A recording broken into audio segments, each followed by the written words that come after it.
My daughter forgot to hang up the phone. I heard,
endless presentations about digital marketing trends. She laughed, but it sounded forced. Listen, Dad, I should probably get going. Jeremy and I have dinner plans with some potential investors. Of course, sweetheart. I love you. Love you too, Dad. Take care of yourself, okay? I heard a click, then rustling sounds. She must have dropped the phone in her purse, I thought, reaching to hang up my end. But then I heard voices, muffled but clear enough through her phone's microphone. Jeremy, you see how he's deteriorating? Caitlin's voice, no longer warm and caring. He forgot to turn off the stove yesterday. What if he burns the house down? My hand froze on the receiver. Ice spread through my chest. It's time for a nursing home, Caitlin. Jeremy's voice cold and matter-of-fact. He's becoming a burden, and you know it. Your dad's a good man, but he can't live alone anymore. The house is worth almost $1 million now. Caitlin's tone had shifted to pure calculation. With Denver's market, we could probably get $900,000, maybe more. Exactly, Jeremy sounded pleased. We could sell it, put him somewhere decent, not too expensive, and finally buy that house in Boulder we've been looking at, the one with the mountain view. My daughter laughed, actually laughed. God, Jeremy, you should have seen him tonight. So grateful just to hear from me. He has no idea we're planning this. The longer we wait, the more confused he'll get. We should strike while he still trusts us completely. The phone slipped from my numb fingers, clattering onto the hardwood floor Ellen and I had installed together 23 years ago. Every board laid by my own hands, every nail driven with thoughts of our family's future. I sat in the sudden silence of my empty house, staring at Ellen's photograph. Her eyes seemed to bore into mine with an expression I couldn't quite read. Disappointment? Warning?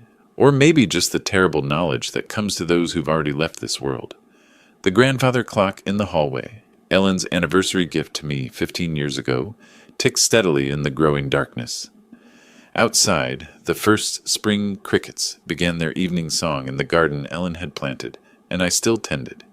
Something cold and hard settled in my chest, replacing the warmth I'd felt hearing my daughter's voice just moments before. My hands, weathered from decades of construction work, slowly curled into fists. They thought I was a burden. They thought I was confused, helpless, ready to be managed and discarded. They were already spending my money, already planning their new life in my grave. But I wasn't dead yet, and I wasn't nearly as confused as they believed. I don't know how long I sat there in the dark, Ellen's face watching me from the silver frame on the end table. The house felt different now, as if the walls themselves had heard my daughter's betrayal and were holding their breath. My legs felt unsteady when I finally stood to turn on the lamp.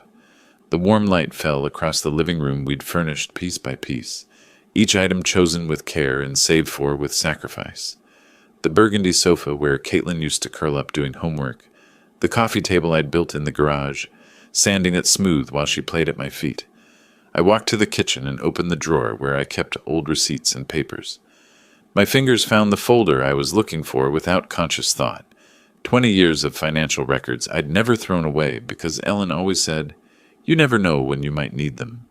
University of Colorado. Tuition receipts. $48,000 over 4 years.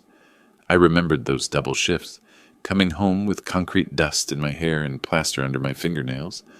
Ellen would have coffee waiting and would massage my shoulders while I paid bills at this very kitchen table. "Roy, you're working yourself to death," she'd said one night, watching me calculate how to afford Caitlin's spring semester. "She deserves better than we had, Ellen. She's smart enough for anything." Ellen had kissed the top of my head. "Just don't give her so much that she forgets to be grateful." I should have listened.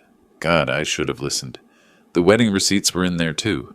$32,000 for one day. I'd told Caitlin we could afford $5,000, maybe $8,000 if we stretched. But she'd cried, actually cried, about wanting her dream wedding.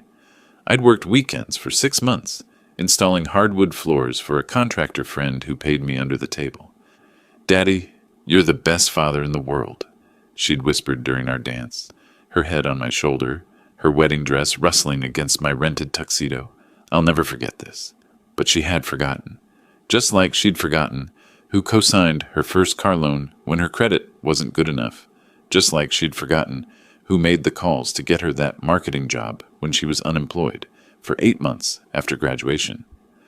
I found the bank statements from 2 years ago, after Jeremy lost his financial advisor position for reasons they never fully explained. They'd moved in temporarily, just until Jeremy found something new. I'd never charged them rent. I'd paid the increased utility bills, bought groceries for 3 adults instead of one lonely widower. Jeremy would pat my shoulder and call me the most generous man in Colorado. Caitlin would hug me and say, "Dad, we'll pay you back when we get on our feet." They'd been on their feet for over a year now, both working good jobs, both making more money than I ever had. But they'd never mentioned moving out, never mentioned paying me back. The anniversary dinner I'd paid for last month, $200 at that fancy steakhouse downtown, because Jeremy said they deserved to celebrate. The car repair bill I'd covered when Jeremy's BMW needed a new transmission, $3,000 that cleaned out my emergency fund. "Roy's like a father to me," Jeremy had told his friends at their last barbecue, his arm around my shoulders. "I'm so lucky to have married into this family." I'd been proud, actually proud to be the generous father-in-law, the man who took care of his family, no matter what it cost him. I walked upstairs to Ellen's and my bedroom, still unchanged after 2 years. Her jewelry box sat on the dresser, her reading glasses folded beside the lamp. I opened the bottom drawer where I kept our important papers and pulled out our original house deed. Roy and Ellen Hayes. Purchased 1999. No liens, no co-signers, no complications. My name only, now that Ellen was gone. Standing there in the bedroom where Ellen had spent her last days, surrounded by everything we'd built together, I felt something shift inside me. The hurt was still there, sharp as broken glass, but underneath it something harder was forming. They wanted to put me away and sell my life's work. They thought I was too old, too confused, too grateful for their attention to fight back. I looked at Ellen's photo on the nightstand, remembering her voice from all those years ago. "Don't give her so much that she forgets to be grateful." Well, Ellen, our daughter had definitely forgotten, but she was about to remember that her old man wasn't as helpless as she thought.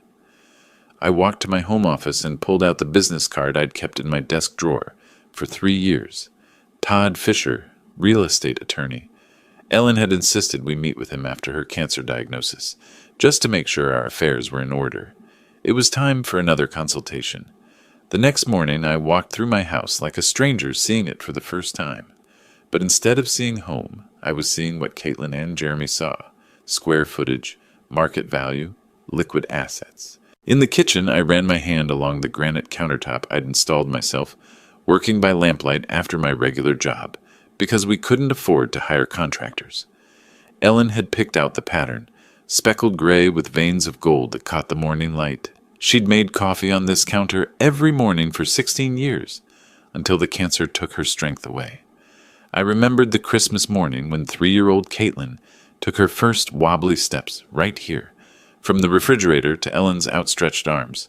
We'd both cried with joy, Ellen scooping our daughter up and spinning her around while I scrambled for the camera.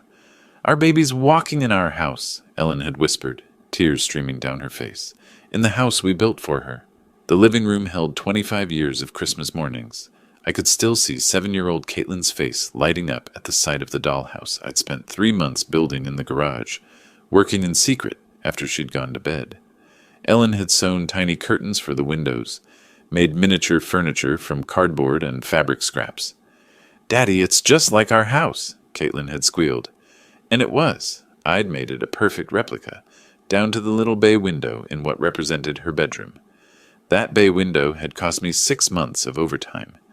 Ellen had seen it in a magazine and fallen in love with the idea of reading there in the afternoons.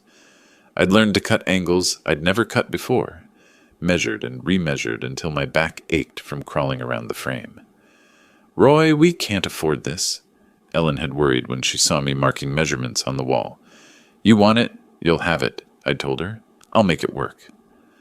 I climbed the stairs to Caitlin's old room, still painted the soft yellow she'd chosen for her 16th birthday, still decorated with photos of her high school friends and college memories.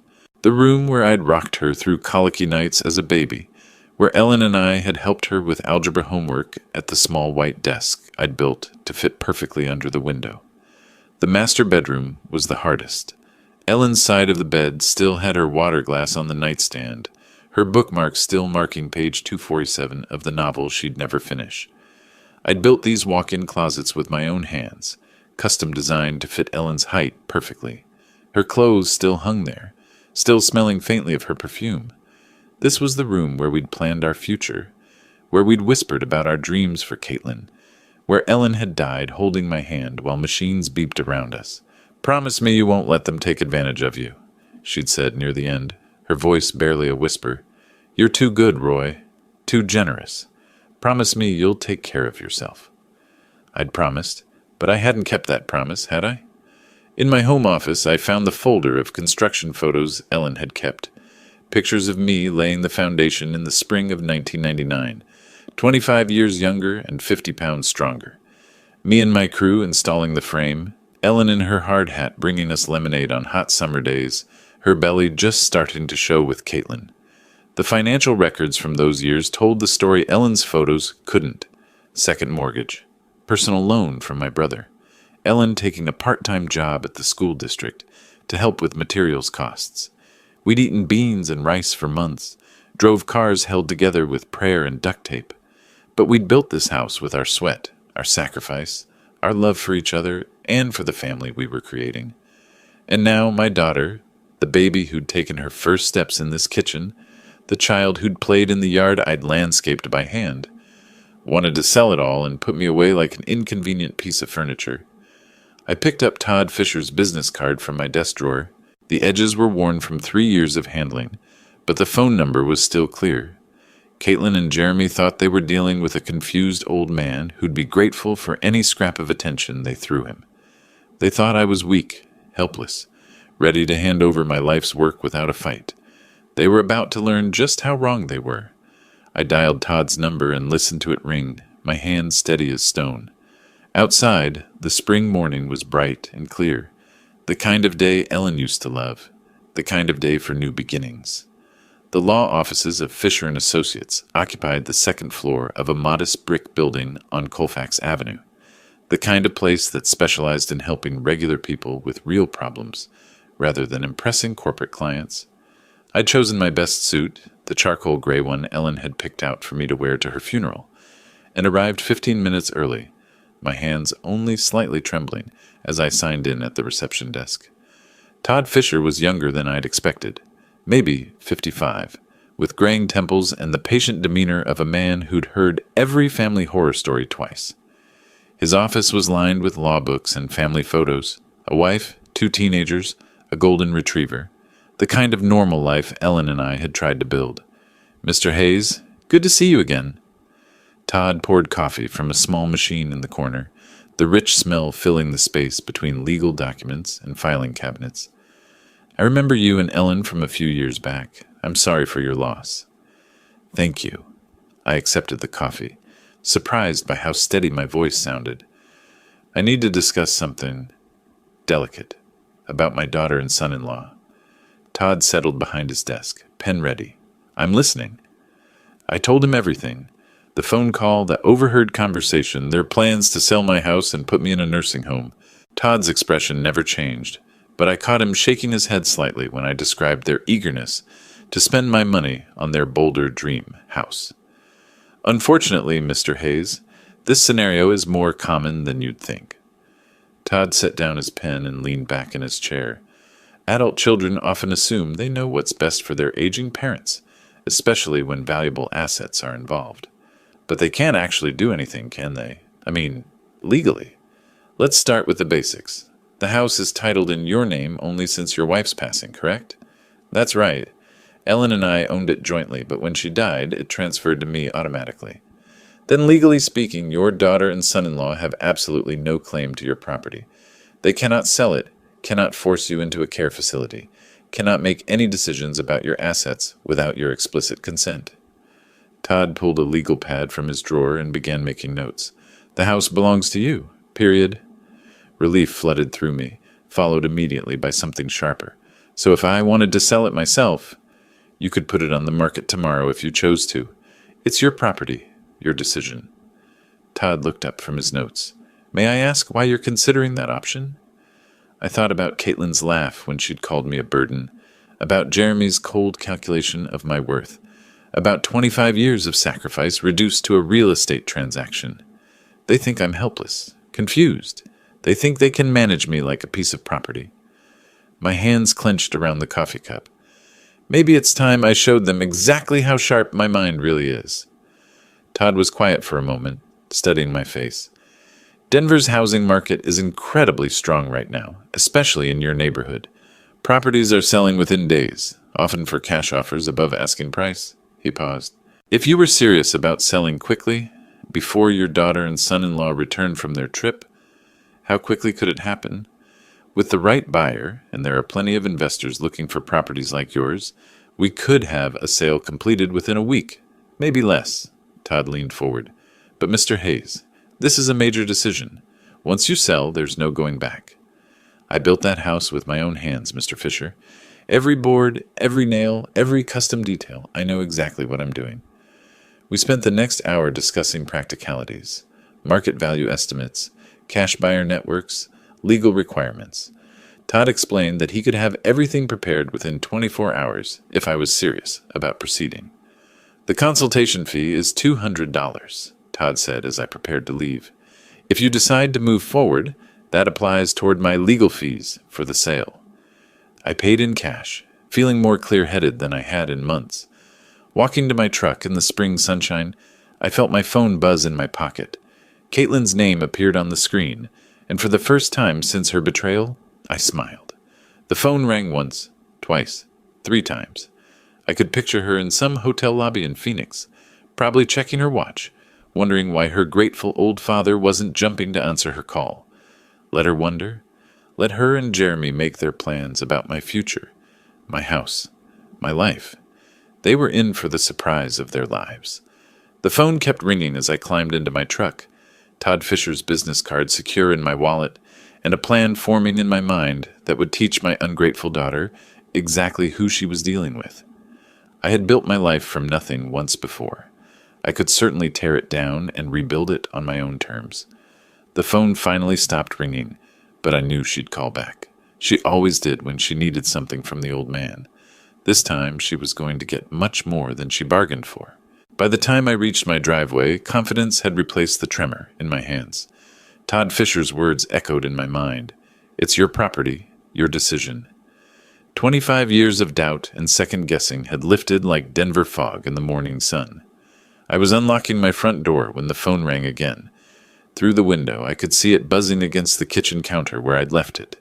Caitlin's name glowed on the screen, and for the first time since her betrayal, I smiled. Let her stew for a moment. Let her wonder why her grateful old father wasn't scrambling to answer. I poured myself a glass of water, took a deep breath, and picked up on the sixth ring. "Dad, there you are!" Caitlin's voice practically sparkled with artificial enthusiasm. "I was starting to worry when you didn't answer earlier." "Sorry, sweetheart. I was out running some errands." I kept my tone warm, grandfatherly. "How's Phoenix treating you?" "Oh, you know how these business conferences are. But listen, I have the most wonderful news." She paused for dramatic effect. "Jeremy and I have been planning something very special for you." I gripped the phone tighter, my knuckles going white. "Oh? We want to treat you to a vacation. You deserve some rest and relaxation after everything you've been through since Mom died." Her voice carried that practiced sympathy I now recognized as manipulation. "There's this beautiful place we found. It's like a resort, but with medical staff on hand, just in case you need anything." A resort with medical staff. My jaw clenched so hard I thought my teeth might crack. "That sounds lovely, sweetheart. You really didn't need to go to such trouble for me." "Nonsense. Your family." Jeremy's voice came through the background. He must have been listening on speakerphone. "We've already made all the arrangements." "When were you thinking?" I managed, knowing full well they wanted me gone before they returned to claim their inheritance. "Well, we should be back by next Friday," Caitlin said. "We were hoping you could be ready by then. Just pack some clothes and personal items. You know, the essentials." The essentials. Not the photo albums Ellen had lovingly arranged. Not the furniture I'd built with my own hands. Just the essentials for an old man being shuffled off to die. "Actually, Caitlin, I have a surprise for you too when you get back." "Oh, Dad, what kind of surprise?" She sounded genuinely pleased, probably imagining I'd signed papers or made their job easier somehow. I walked to the bay window I'd built for Ellen, looking out at the garden she'd planted, the porch swing where we'd spent countless evenings planning our future. "It's something I've been working on since our last conversation. I think you'll be very surprised." "You're so sweet, Dad. We'll talk about everything when we get home, okay? Get some rest, and we'll take care of everything else." Sweet. She called me sweet while planning to steal my life. "I will, sweetheart. I love you." "Love you too, Dad. See you Friday." The line went dead, and I set the phone down with hands steadier than they'd been in weeks. I walked to my home office and opened my laptop, the screen glowing to life with possibilities I'd never considered before. My fingers hovered over the keyboard for just a moment before I typed, "Real estate agents, Denver." The search results filled my screen like ammunition in a war I was finally ready to fight. I'd always been methodical. 25 years as a construction engineer had taught me to research thoroughly before making any decision. Tonight, that methodical nature would serve a different purpose. I clicked through agent profiles, comparing success rates and client testimonials, like I used to compare structural steel suppliers. Cherry Hills, Highlands Ranch, University Hills, neighborhoods where houses sold for the kind of money Caitlin and Jeremy were already spending in their dreams. One name kept appearing in the top results: Brian Connor, 43 years old, specialized in quick sales, averaged 18 days from listing to closing. His photo showed a professional smile and confident eyes, the kind of man who could make things happen fast. His testimonials were exactly what I needed to see. Brian sold our house in 6 days. Cash buyer lined up within 48 hours. Smooth closing, no complications. I stared at his direct phone number, prominently displayed beneath his credentials. This was it, the moment that would set everything in motion. Once I made this call, there would be no going back to being the grateful, manageable old man my daughter expected. Ellen's photo on my desk seemed to be watching me. I could almost hear her voice. "Roy, are you sure about this?" I was sure. More sure than I'd been about anything since her funeral. I dialed Brian Connor's number with steady fingers. "Brian Connor, Connor Real Estate. How can I help you?" "Mr. Connor, my name is Roy Hayes. I'm interested in selling my house quickly. How fast can these things actually happen?" "Well, Mr. Hayes, that depends on several factors. But with the right property and pricing strategy, I've closed deals in as little as 10 days with cash buyers. What kind of timeline are you looking at?" 10 days. My heart hammered against my ribs. 10 days? That fast?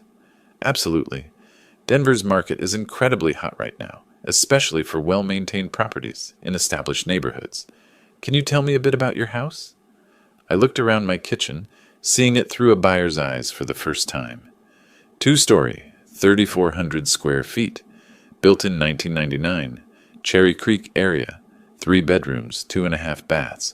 I've maintained it well, did most of the work myself over the years. Brian's voice sharpened with interest.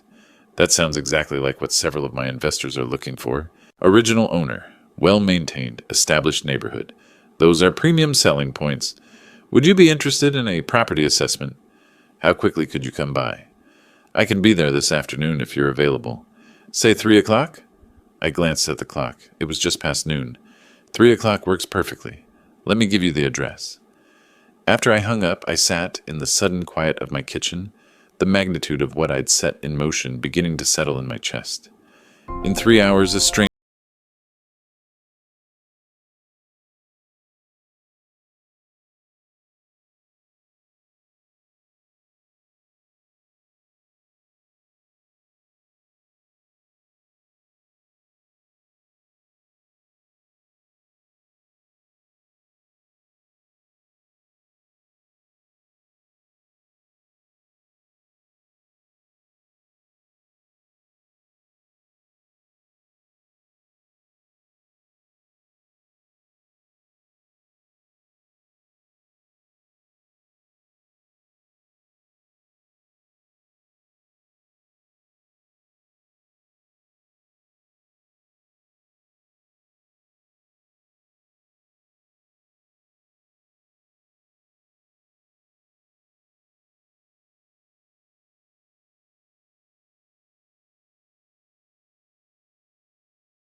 rhythm of discussing my work, proud despite everything that was happening.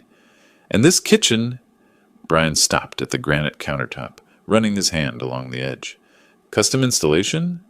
Every inch. Ellen picked the pattern, said the gold veining reminded her of sunlight. My voice caught slightly. I spent 3 weekends getting the measurements perfect. Brian was typing notes on his tablet, photographing the custom cabinets, testing faucets and outlets with the thoroughness of someone who knew what buyers wanted.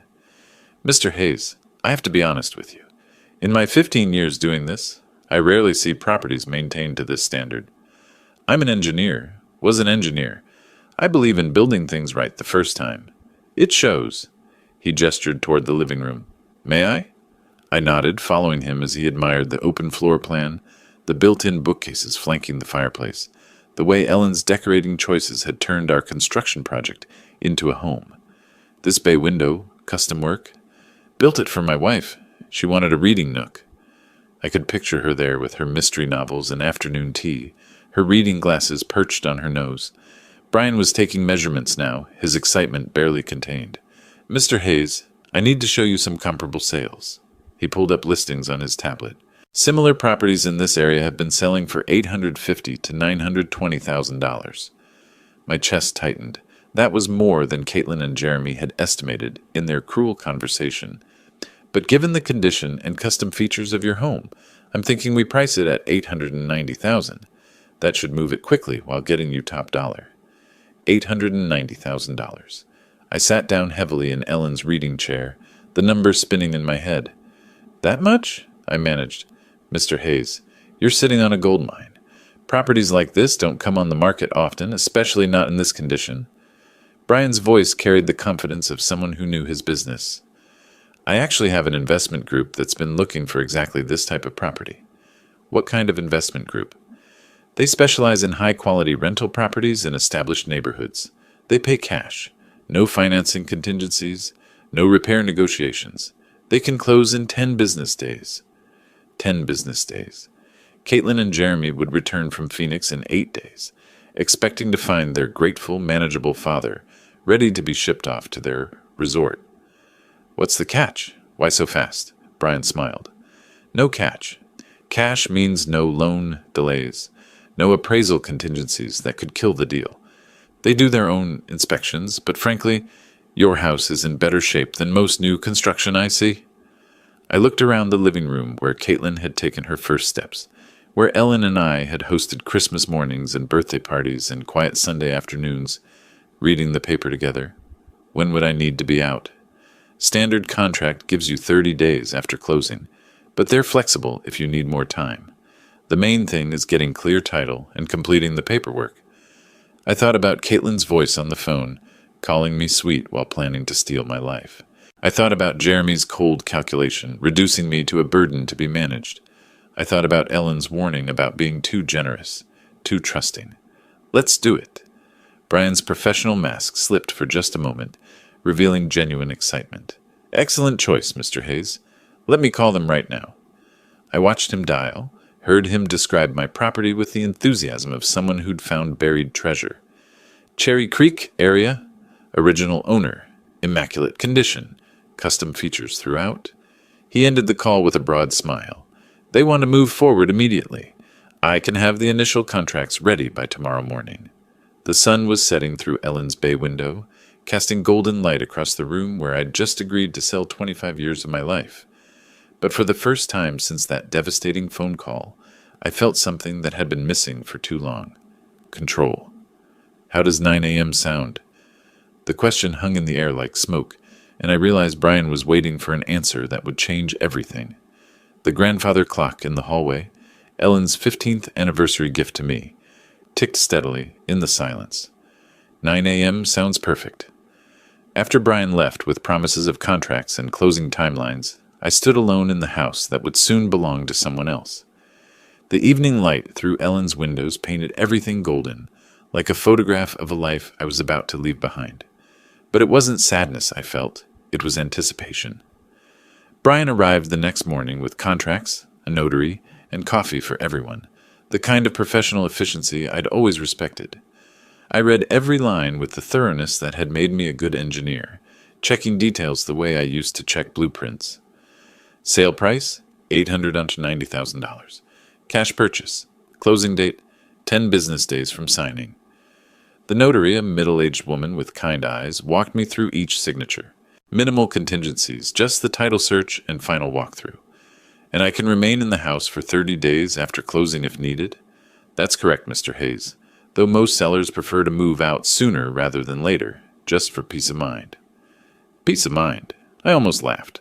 The only peace of mind I'd have would come from seeing Caitlin and Jeremy's faces when they discovered what their burden had done. I signed my name with steady hands, and just like that, the process was in motion. The first 3 days passed in a blur of paperwork and inspections.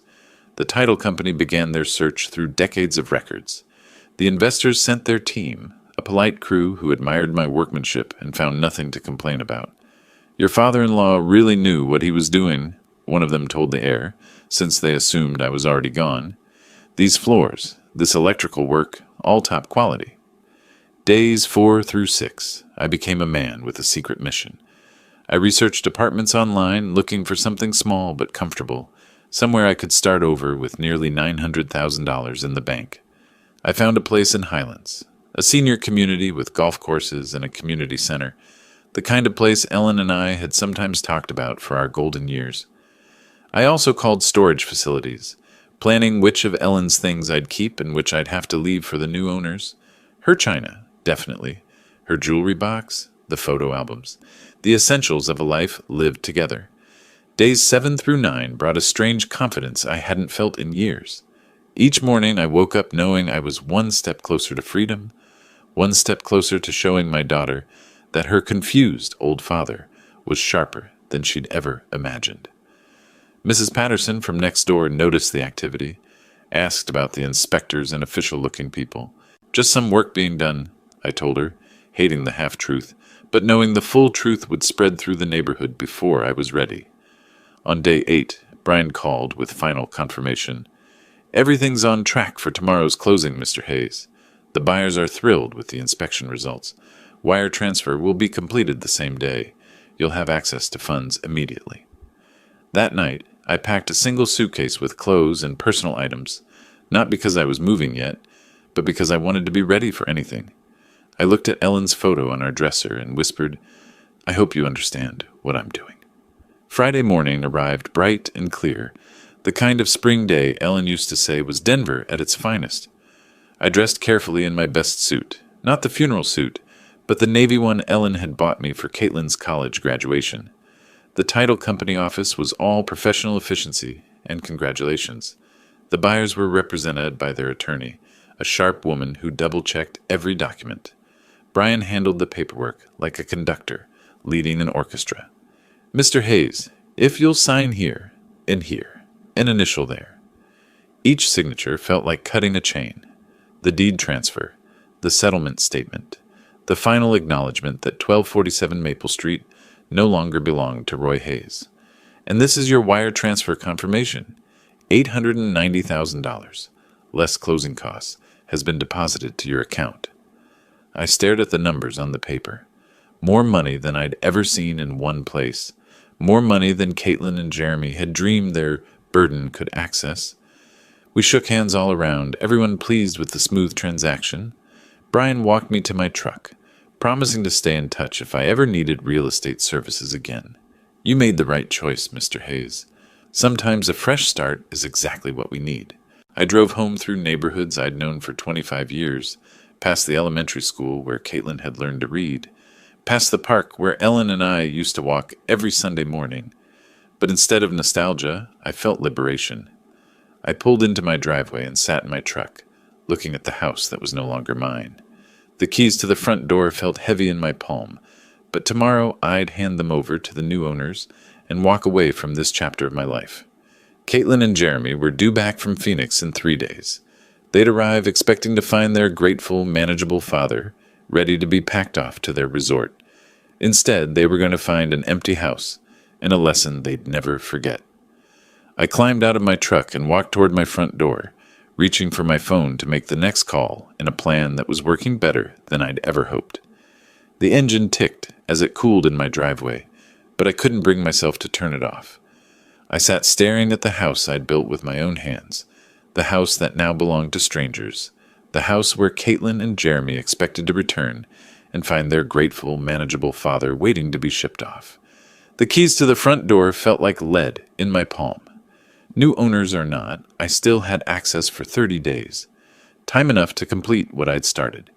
I drove to the Starbucks on Colfax Avenue and parked in the lot, hands steady as I dialed directory assistance for a 24-hour locksmith.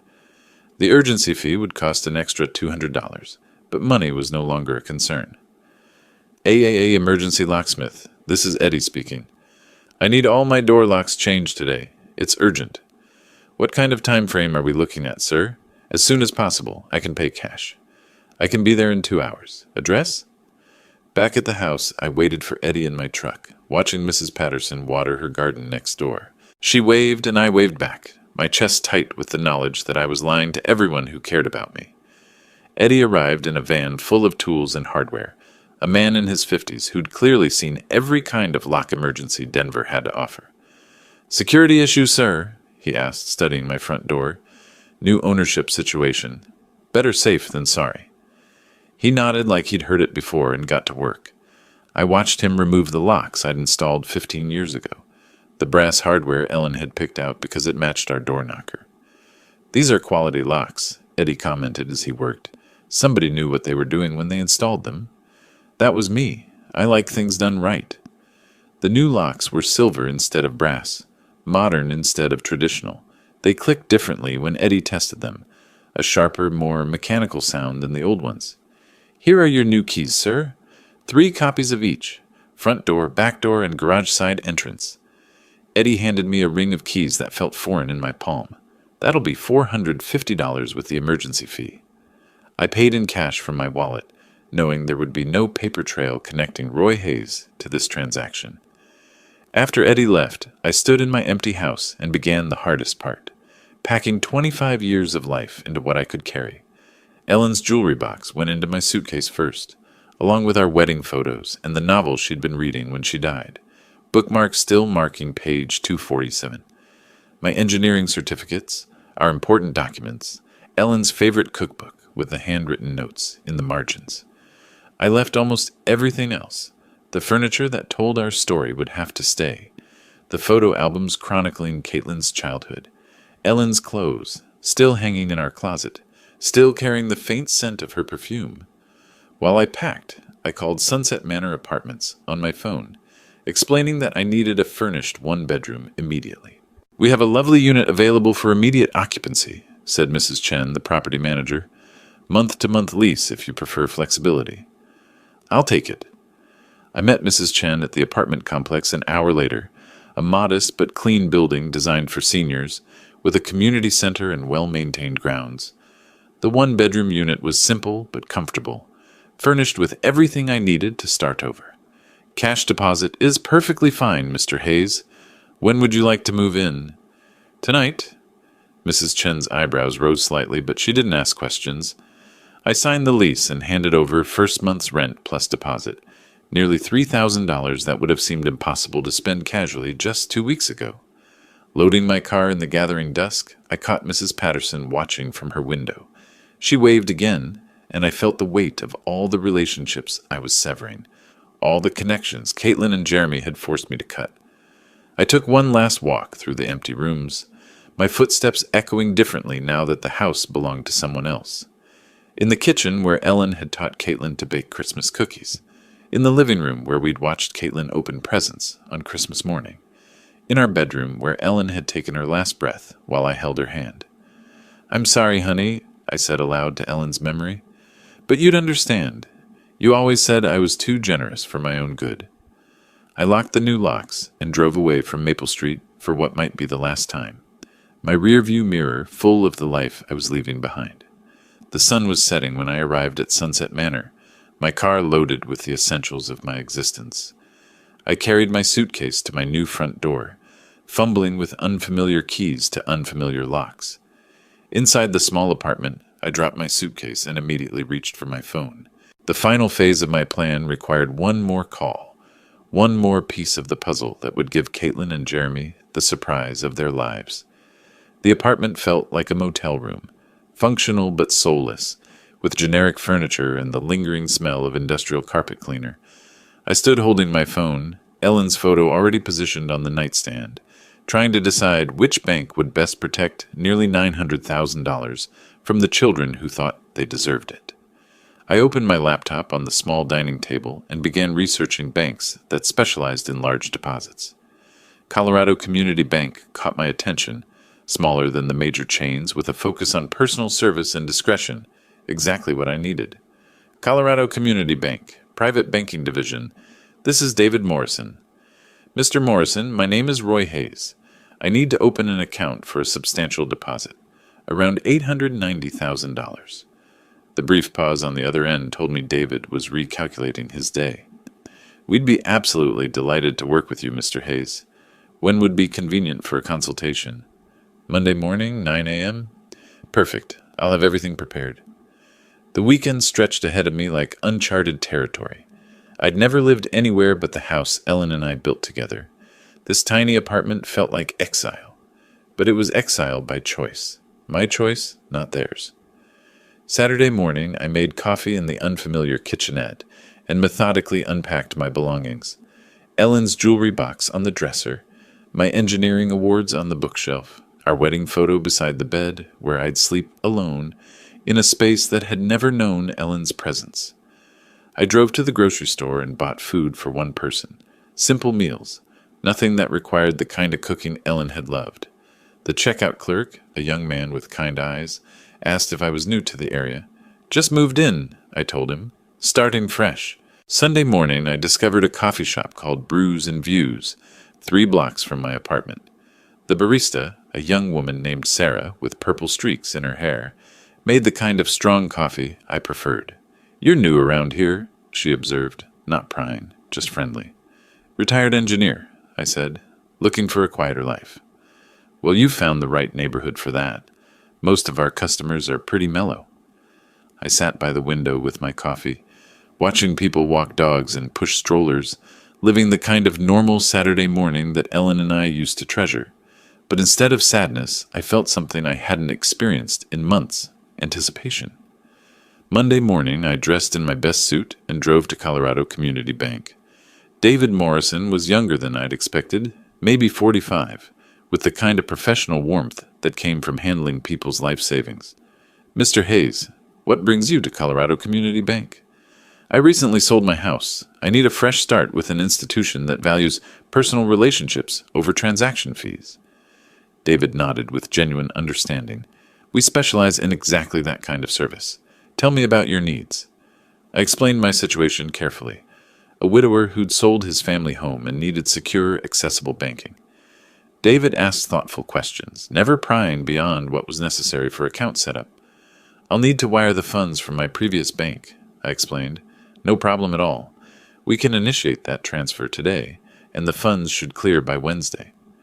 David prepared the paperwork with quiet efficiency. Online banking, debit card, and checkbook, all standard services. Given the amount, I'd also recommend our premium account package for additional security features. I signed documents that made me an official client of Colorado Community Bank, customer number 847293, with access to nearly $900,000 that Caitlin and Jeremy would never see. Tuesday and Wednesday passed in the strange rhythm of my new routine. Morning coffee at Brews and Views. Sarah remembered my order and asked about my weekend. Afternoon walks through the neighborhood, discovering a small park with benches where other retirees fed pigeons and read newspapers. Wednesday afternoon, David called with the news I'd been waiting for. "Mr. Hayes, your funds have cleared successfully. Your account is fully active." I hung up and looked around my small apartment, at Ellen's photo watching me from the nightstand, at the simple life I was building from the wreckage of my daughter's betrayal. For the first time since Ellen's death, I felt truly in control of my own destiny. Wednesday evening, I sat in my single chair. Not Ellen's reading chair, not the recliner where I'd heard Caitlin's betrayal. Just a plain chair in a plain room that belonged entirely to me. I opened my laptop and typed "mini surveillance cameras" into the search bar. My fingers hovered over the keyboard, knowing that what I was about to order would capture the final act of my revenge. Caitlin and Jeremy were returning on Friday, expecting to find their grateful old father ready to be managed. Instead, they were going to discover that their burden had become their biggest problem. The search results filled my screen with dozens of surveillance options, from obvious security cameras to devices disguised as everyday objects. After 30 minutes of research, I found what I needed: a wireless mini camera hidden inside what looked like a phone charger. The specifications were perfect for my engineering mind: Wi-Fi enabled with smartphone app control, motion-activated recording, 12-hour battery life, and crystal-clear video quality. Most importantly, it could stream live footage directly to my phone from anywhere with internet access. I ordered it with expedited shipping, paying the extra $40 to guarantee Thursday delivery. The total cost was $149, an amount that would have made me hesitate 2 weeks ago, but barely registered now. With the camera ordered, I turned to the next crucial element: the note that would explain everything to Caitlin and Jeremy when they discovered their keys no longer worked. The first draft was too angry, too raw with the pain of their betrayal. The second was too cold, missing the personal devastation they'd caused. By the third draft, I found the right tone: dignified but devastating, loving but final. I wrote in my careful engineer's handwriting, the penmanship Ellen had always admired: "Dear Caitlin and Jeremy, if you're reading this, it means my plan worked perfectly. I heard your phone conversation about putting me in a nursing home because I'm becoming a burden. I heard you calculating how much money you'd make selling my house. The house has been sold for $890,000 cash. The money is safely in my new bank account, where it will stay. I've moved to a place where I'm appreciated, not tolerated. Don't worry about me. Worry about your own housing situation. Your belongings have been packed and are being stored at Denver Moving and Storage on Colfax Avenue. You have 30 days to claim them before storage fees begin. I gave you everything I had for 42 years. You repaid me by planning to warehouse me so you could steal my life's work. I hope the lesson was worth the cost. Love, Dad. Thursday morning, the FedEx truck arrived at my apartment with a small box containing my surveillance equipment.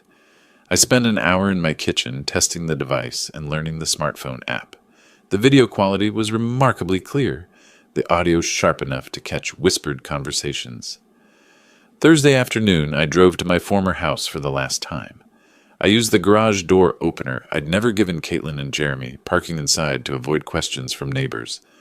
My hands shook slightly as I approached the front door with my new keys. Inside, the house still smelled like home.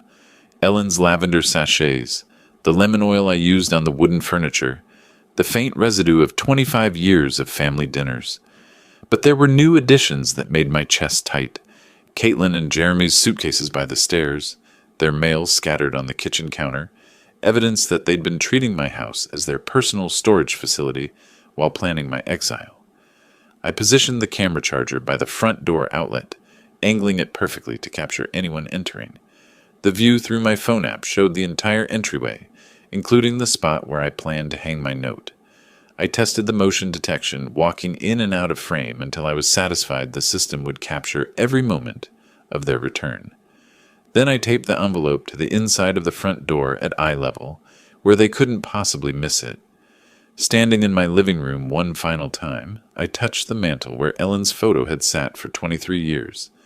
The new owners would put their own family photos there, create their own memories in the rooms Ellen and I had filled with love. "It's done, sweetheart," I whispered to Ellen's memory. "Justice served." I locked the house with my new key, tested the camera feed one more time from my car, and drove back to my apartment. The motion detector was armed, the battery fully charged, and my phone ready to alert me the moment Caitlin and Jeremy discovered their keys no longer worked. Back in my apartment, I sat in my chair with my phone in my hand, watching the empty doorway through the camera app. The timestamp showed 6:30 p.m. Thursday evening. Tomorrow, Caitlin and Jeremy would return from their business trip, probably discussing their nursing home plans and already spending my money in their minds. They had no idea their grateful old father had become their worst nightmare. I woke Friday morning with the anticipation of a man about to witness justice after years of injustice. My coffee tasted better than it had in weeks, and even the small apartment felt less confining as I settled into my chair with my phone, the camera feed showing my empty former doorway. 4:30 p.m. They should arrive soon. I'd memorized their travel patterns. Caitlin always insisted on leaving Phoenix by noon to avoid traffic, and Jeremy drove exactly the speed limit. They'd be pulling into my driveway within the hour. I looked at Ellen's photo on my nightstand. "I hope you understand what I'm doing, honey." They left me. No choice. 5:15 p.m. My phone buzzed with motion detection. A black SUV, Jeremy's car, pulled into the driveway of my former house. My heart hammered against my ribs as I watched the screen. Caitlin stepped out first, stretching after the long drive. Jeremy emerged from the driver's side, pulling their suitcases from the back. They moved with the casual confidence of people coming home to claim their inheritance. I watched them approach the front door, Caitlin fishing her keys from her purse, while Jeremy set the luggage down. She inserted her key into the lock I'd had changed just yesterday. The key didn't turn. Caitlin frowned, examining her keyring. She tried again, jiggling the key with growing frustration. "That's weird." Her voice came through my phone's speaker. "My key's not working." Jeremy stepped closer, his expression shifting from tired to concerned. "Let me try the back door." I watched him disappear around the side of the house, while Caitlin continued struggling with the front lock. When Jeremy returned 3 minutes later, his face had darkened with alarm. "Back door's locked too, and the garage remote isn't working?" His voice carried the edge of panic I'd hoped to hear. "Caitlin, someone changed these locks." "What? That's impossible. Dad doesn't even know any locksmiths." Jeremy studied the front door more carefully, his financial advisor's mind recognizing trouble when he saw it. "These are brand new locks. This isn't an accident." Caitlin pulled out her phone with shaking fingers. "I'm calling Dad." I watched her dial my old landline, the number I'd had disconnected 3 days ago. After several rings, her face crumpled with confusion. No answer. It's not even going to voicemail. Try his cell phone. He doesn't have a cell phone, remember? We talked about getting him one for emergencies. Her voice cracked with the first hint of real fear. Jeremy was examining the windows now. His earlier confidence completely evaporated. There. That one's unlocked. I can boost you up. I watched my daughter climb through the kitchen window I deliberately left unlatched, her business suit catching on the frame. She disappeared inside, and moments later the front door opened from within. Jeremy entered with their suitcases, and both of them stopped dead when they saw the white envelope taped to the door at eye level. Caitlin's hand trembled.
Inheritance, no savings, and Jeremy's unemployable status finally revealed.